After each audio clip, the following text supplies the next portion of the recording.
je suis en train de peindre le portrait de Claude Debussy. On m'a confié ce pignon que je trouve vraiment très beau parce qu'il se trouve en plein cœur de la ville. C'est une commande qui a été passée dans le cadre du festival, qui dure une semaine ici autour des aires urbains.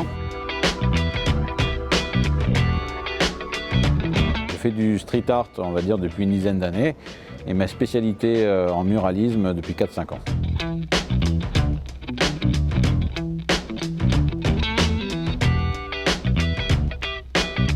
Pour moi, ce que j'aime justement dans le muralisme, c'est sa possibilité pour le grand public d'accéder directement aux œuvres d'art. C'est toujours très agréable et pour moi, c'est une composante essentielle de l'art urbain. Cet échange avec le public qui est vraiment très très important, qui est même presque au cœur de notre démarche. Et donc cette ville de Saint-Germain aussi, qui est pour moi une très très belle ville, avec un patrimoine historique important. Donc c'est quand même un honneur pour moi de travailler ici.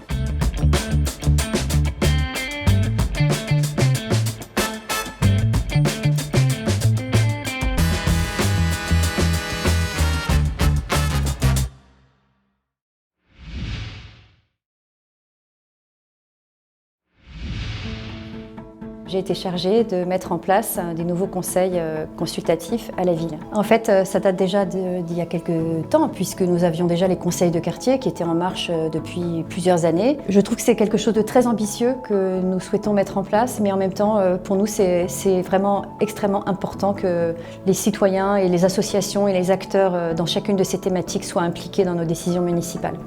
Nous avons donc mis en place 3 autres conseils consultatifs qui sont le Conseil local de la santé, le Conseil local du développement durable et le Conseil local du commerce et de l'attractivité, qui sont tous les 3 composés d'une vingtaine de personnes. Nous avons des experts en fait. À Fourqueux également, donc un conseil consultatif qui fonctionne un petit peu différemment parce qu'il est composé des 6 élus de Fourqueux, de 6 associations et de 6 citoyens, donc ils sont 18 au total.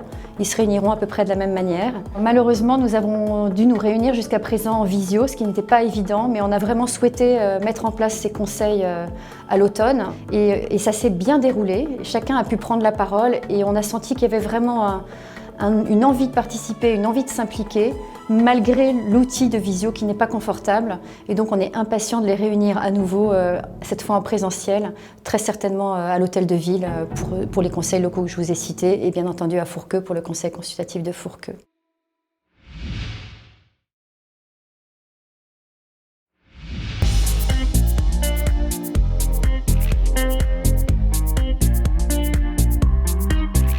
Que représente un centre de préparation aux Jeux Olympiques? C'est une super vitrine pour le sport, pour la ville, pour nous. C'est l'occasion de rencontrer des athlètes du monde entier, la possibilité qu'ils viennent s'entraîner sur notre terrain.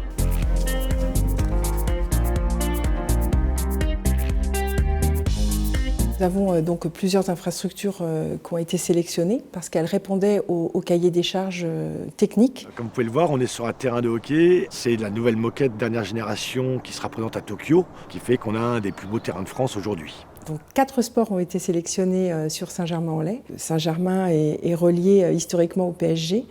D'ailleurs, en ce moment, vous pouvez voir l'exposition des 50 ans du club dans la ville. La ville aussi s'illustre dans d'autres sports qui ont été sélectionnés, comme le hockey sur gazon, le rugby ou le beach volley.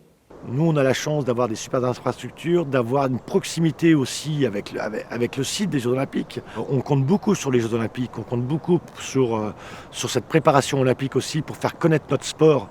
Nous sommes fiers d'avoir été retenus centre de préparation aux Jeux et de porter les valeurs de l'olympisme à Saint-Germain-en-Laye.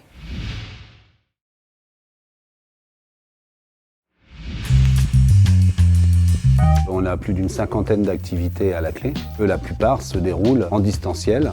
Par exemple, un professeur de danse ou de gym, c'est difficile de donner un cours à distance dans son salon. Donc ils viennent à la clé dans les salles qu'on a équipées en matériel numérique et ils le font d'ici. Là, on s'y était préparé. Ça a demandé aux professeurs d'être réactifs, inventifs et ça donne des résultats formidables. On a plein de retours d'adhérents qui sont très contents qu'on ait pu le maintenir.